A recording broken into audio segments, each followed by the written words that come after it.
खबर वही जो सच दिखाए, आवाज वही जो जनता तक पहुंचे। आर्थिक टाइम्स, देश, राजनीति, रेलवे, कारोबार और आपके शहर की हर बड़ी खबर, सबसे तेज, सबसे सटीक। अब हर खबर पर होगी आपकी नजर।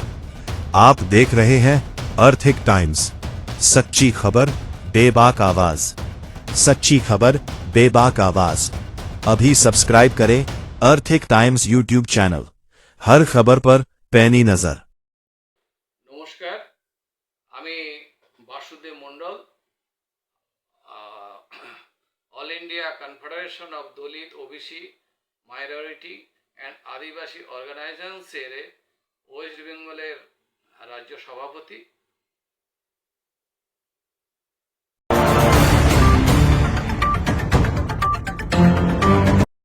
আচ্ছা, সে নতুন সরকার এসেছে, বিজেপি সরকার এসেছে, ভালো সিট নিয়ে এসেছে। এটা আপনার অ্যাসোসিয়েশন পক্ষ দিয়ে কি বলবেন দাদা? আপনার কি আশা আছে? না, দেখুন, পরিবর্তন দরকার।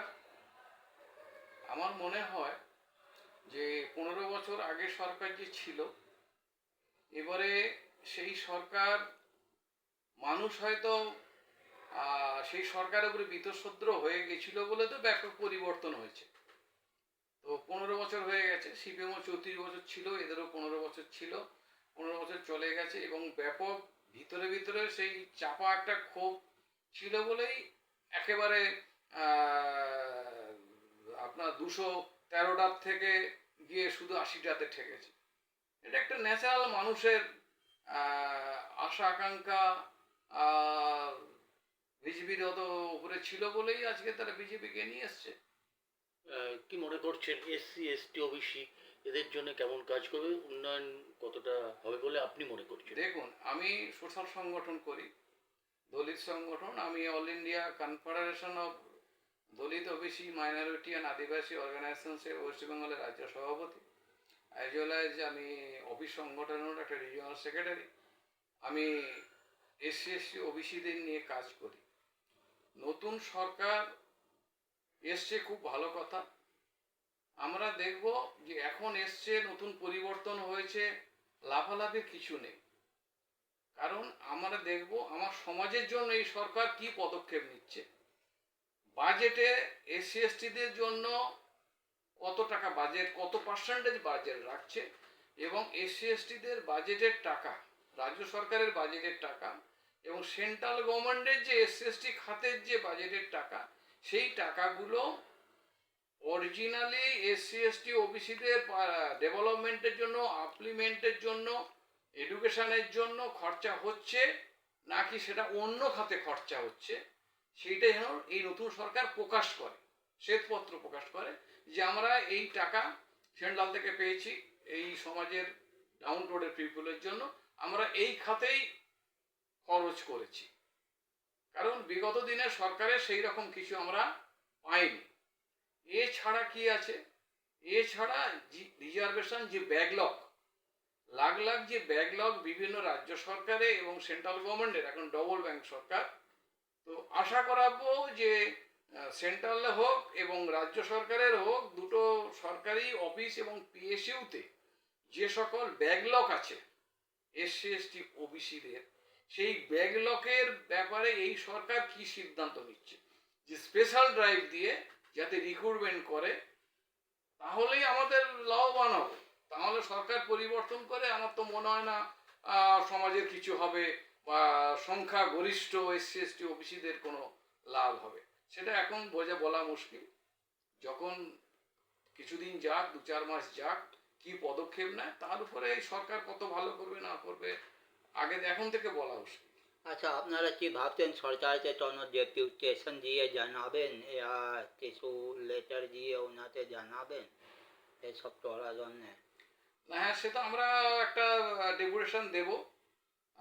এখন মিনিস্ট্রি হয়নি, মিনিস্ট্রি হোক। ডেপুটেশন দেওয়ার আছে যে আমাদের কিছু কিছু দাবি আছে। কারণ বিগত সরকারের সময় অনেক কিছু ঘটনা ঘটেছে যেমন রিজার্ভেশনও সেই মতো ফিলফিল করা হয়নি, এবং যাদের যেগুলো অন্যায় অত্যাচার সত্যি কিছু জায়গায় হয়েছে, হেরাফেরি করা হয়েছে, সেইগুলো যেন বিচার হয়। আর তার থেকে বড় কথা, কিছু ফলস এসসি সার্টিফিকেট, যেটা আমার কাছে খবর আছে, বেশি জাল সার্টিফিকেট ইস্যু হয়েছে আপনার ওই দুয়ারে সরকারের মাধ্যমে যেগুলো ইস্যু হয়েছে, সেইগুলো যেন পুনর্যাচাই করা হয়। এটাও একটা আমাদের বড় দাবি, কারণ যাদের জন্য সরকার মানে আমাদের কমিউনিটি, তারাই যেন অরিজিনাল পায়। Thank you.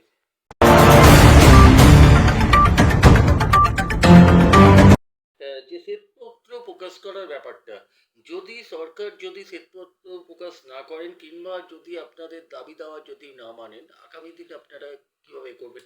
এখন বিভিন্ন জায়গায় দেখা যাচ্ছে যে আন্দোলনকারীরা যেভাবে আন্দোলন চালিয়ে যাচ্ছে এখনো সেইভাবে একই মুভমেন্টে রয়েছে, কারণ মন্ত্রিসভা এখনো গঠন হয়নি। তো আপনারা কি পরিকল্পনা করবেন আগামী? দেখুন, পরিকল্পনা বলতে আমাদের তো আন্দোলন চলে বরাবরই, এতদিন আমরা চালিয়ে এসেছি। যে সরকার ছিল, আমাদের দাবি দেওয়া যতক্ষণ না পূরণ হবে ততক্ষণ তো আমরা বিভিন্ন জায়গায়, শুধু আমার ওয়েস্ট সংগঠনটা ওয়েস্ট বেঙ্গল বেসিসে না, এটা অল ইন্ডিয়া বেসিস সংগঠন। আজকে বেঙ্গলে কিছু হলে সেটা আমরা দিল্লির দরবারেও পৌঁছে দিই। আমাদের প্রত্যেক বছর দিল্লিতে র্যালি হয় রামলীলা ময়দানে। আর একটা কথা বলে রাখি, একটার ব্যাপার আছে, আজকের মেইন যে ইস্যু বেঙ্গলে বিশেষ করে, এই যে ট্রাইব্যুনালে যে 27 লাখ যে ট্রাইব্যুনালের ভোটাধিকার নষ্ট করা হলো, এইটা আমাদের আপত্তি আছে। এবং এই 27 লাখের ম্যাক্সিমাম আমার এই এসসি এসটি কমিউনিটি, এদের যে ভোটাধিকার, তারা কিন্তু বিচার পেল না, বিনা বিচারে তারা অপরাধী হলো। আমি এখানে ইলেকশন কমিশন এবং রাজ্য সরকারের কাছে আবেদন রাখবো, এরা যে ভোট, এদের ভোট ছাড়া যে নতুন সরকার হলো, ভোটে জিতলো, তাহলে এরা তো ভারতবর্ষের নাগরিক নয়, সেটাও তো বলছে না। তাহলে বিচারাধীন কোনো কেউ থাকে, সে শাস্তি হয় কি তার? যদি তাহলে তাকে ভোট দেওয়া হলো না, মানে তাকে পানিশমেন্ট করা হলো, তার এখানে আমার কি ভায়োলেট করা হলো ইন্ডিয়ান কনস্টিটিউশন, তার যে মৌলিক অধিকার ভোটাধিকার, সেটা তাকে কেড়ে নেওয়া হলো। এইটা আমরা তীব্র প্রতিবাদ জানাই। যত তাড়াতাড়ি সম্ভব এইগুলোকে যেন, এবং সব থেকে আমাদের বলার উদ্দেশ্য হচ্ছে, এরা সবাই আমার কমিউনিটি 90%, বিশেষ করে যারা বাংলাদেশ থেকে অনেক আগে এসছে বা অনেক এদেশেও আছে। এই যে ডিসক্রিমিনেশন হচ্ছে, একটা ফ্যামিলির 5 জনের মধ্যে 3 জনের নাম উঠেছে, 2 জনের ওঠেনি, সেটা ভুল টাকা, ইলেকশন কমিশনের মিস্টেক কোনোভাবে হয়েছে, সেইটাকে শর্ট আউট না করে তাকে ভোটাধিকার থেকে স্টপ করে দেওয়া, এটা খুব ইনজাস্টিস এবং এটা সংবিধান বিরোধী কাজ বলে আমার মনে হয়। আচ্ছা, আজরওয়াল সাহেব সরে যাওয়ার পরে মিনা সাহেব নতুন ইলেকশন কমিশন এসেছে, আপনারা কি জানাবেন ওনাকে? হ্যাঁ, অলরেডি তো জানানো হচ্ছে, চিঠিচাপাটি দেওয়া হচ্ছে যে এত লোক ইলেকশন কমিশন থেকে যেগুলো, এটা গলতি তো কোনো পাবলিকের বা জনসাধারণের ছিল না। ইলেকশন কমিশন করে উঠতে পারেনি, তাদের ট্রাইব্যুনালে সমাধান করতে পারেনি, তার জন্য জনগণ বা পাবলিক তো সাফার হচ্ছে, হবে কেন? সরকার তার জন্য দেয়, আলটিমেটলি সরকার বলতে ইলেকশন কমিশন। সেখানে নতুন সরকার এসছে, সেটা নিশ্চয়ই দেখবে, এইটুকু আশা করা যায়। এবার আমি কি বলতে পারি?